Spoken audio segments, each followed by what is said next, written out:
Hi, students. Welcome. Happy Monday morning, and welcome to our second really full, complete week of our distance learning. We are going to be moving into Unit 5, Week 2, starting today. And for the past week and a half or so, we've been studying in our morning meetings the theme of joy. And joy is really important. And it's something that I hope you continue to look for and to share with those around you and to think about as you're reading books. Today, we're going to move and add a theme to our weekly discussions, and that is this word, integrity. Now, integrity is a big, strong word. It's a word that we've used once or twice this year. We used it when we talked about Dr. Martin Luther King Jr., but it's definitely a word that you have to kind of learn gradually. Integrity has many meanings, and many people have spoken about it. This is a quote that I'm kind of using from Oprah Winfrey, and it is integrity is doing what is right even when no one will see if you are doing the right thing or not. So when we are all working on our work at home, this is a really important thing to think about. Many of you don't have someone with you. I'm not with you during the day when you're doing your work. Your parents may not be there. And you have to kind of make the choice to do the right thing, even though no one can see if you're doing the right thing or not. When you're doing that, you're practicing integrity. And integrity is one of those things that's going to be with you your whole life. If you start building it now as a student and making those right choices, even when no one can see what you're doing, you will be building on into the rest of your life being that kind of person. Today, when we share the reading, I want you to be thinking about this question, this journal question. What do you want to be known for? What do you want people to think of when they think of you? Today's reading is continuing for a moment on our theme of last week, looking at fairy tales. Goldilocks and the Three Bears isn't quite a fairy tale, it's more of a folk tale, but it kind of gets lumped into the fairy tale genre sometimes. It doesn't have a magical character, but it does have talking animals. So we know for sure that it is fiction, and it is imaginative fiction or fantasy, right? So Goldilocks and Three Bears, this retelling is by James Marshall, and this version did win a Caldecott Award.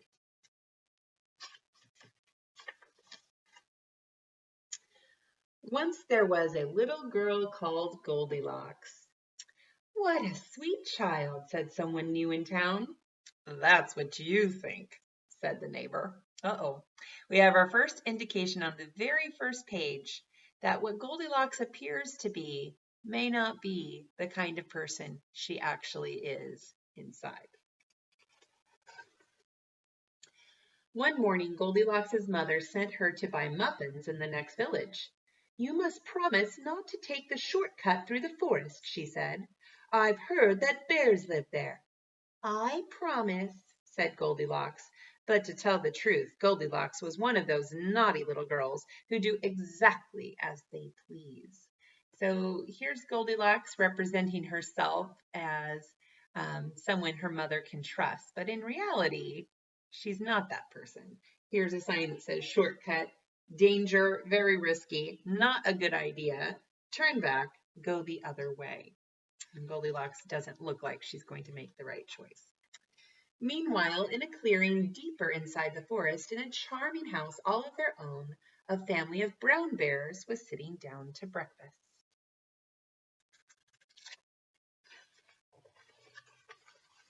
Patooey! cried big old Papa Bear. This porridge is scalding. I've burned my tongue. I'm dying, cried Baby Bear. Now really, said Mama Bear, who was of medium size, that's quite enough. I know, said Papa Bear. Why don't we go for a spin while the porridge is cooling? Excellent, said Mama Bear. So they got out their rusty old bicycle and off they went. Tra-la-la. A few minutes later, Goldilocks arrived at the bear's house. She walked right in without even bothering to knock. On the dining room table were three inviting bowls of porridge. I don't mind if I do, said Goldilocks, helping herself to the biggest bowl.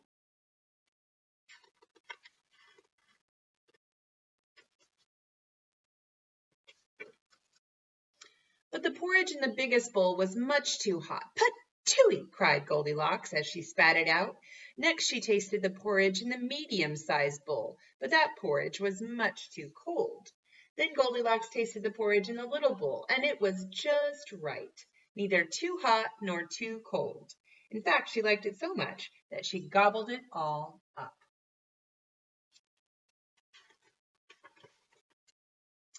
Feeling full and satisfied, Goldilocks thought it would be great fun to have a look around. Right away, she noticed a lot of coarse brown fur everywhere. "They must have kitties," she said. In the parlor, there were 3 chairs. "I don't mind if I do," she said, climbing into the biggest one. But the biggest chair was much too hard, and she just couldn't get comfortable. Next, she sat in the medium-sized chair, but that chair was much too soft, and she thought she might never get out of it. Then Goldilocks sat in the little chair, and that was just right, neither too hard nor too soft. In fact, she liked it so much that she rocked and rocked and rocked until the chair fell completely to pieces. Now all that rocking left Goldilocks quite tuckered out. "I could take a little snooze," she said. So she went to look for a comfy place to nap. Upstairs there were 3 beds. "I don't mind if I do," said Goldilocks, and she got into the biggest one. But the head of the biggest bed was way too high up.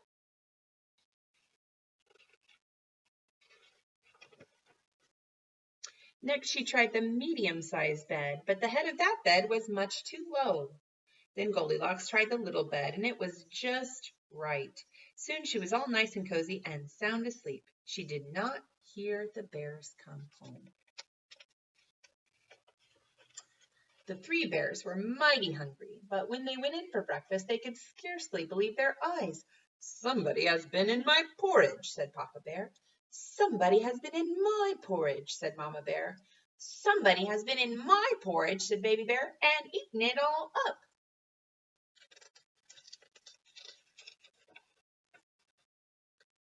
In the parlor, the 3 bears were in for another little surprise. "Somebody has been sitting in my chair," said Papa Bear. "Somebody has been sitting in my chair," said Mama Bear. "Somebody has been sitting in my chair," said Baby Bear, "and broken it to smithereens."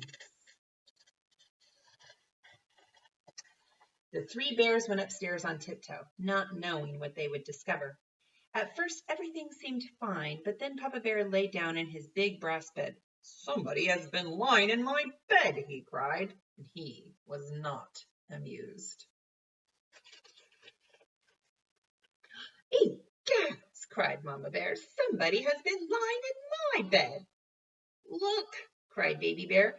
"Somebody has been lying in my bed, and she's still there."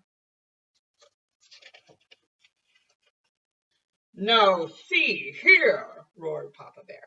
Goldilocks woke up with a start, and her eyes nearly popped out of her head. But before the bears could demand a proper explanation, Goldilocks was out of bed, out the window, and on her way home. "Who was that little girl?" asked Baby Bear. "I have no idea," said Mama Bear, "but I hope we never see her again."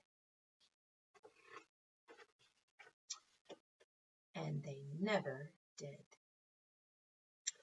So, Goldilocks is a character who represents having not enough integrity. Goldilocks makes a lot of decisions in the story that she wouldn't have made if anybody was watching her. She purposely makes bad choices because no one can see her. I like when she is, I like how the illustrator, who's also the author, chose to make her eyes sort of look off to the side. And she says, "Oh, I don't mind if I do," as if somebody is inviting her in or inviting her to eat when nobody actually is. So the fact that she's looking to the side means, can anybody see me? Will anybody know? If nobody knows, then I'll go ahead and do what I want to do.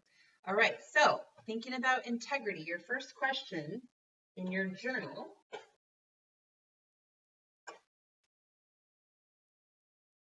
Okay, and so you know to open to the next available page, right? And put today's date. at the top and write this question. What do I want to be known for doing? Or doing or being. What do you want to be known for doing? When people think about you, what do you want them to think about?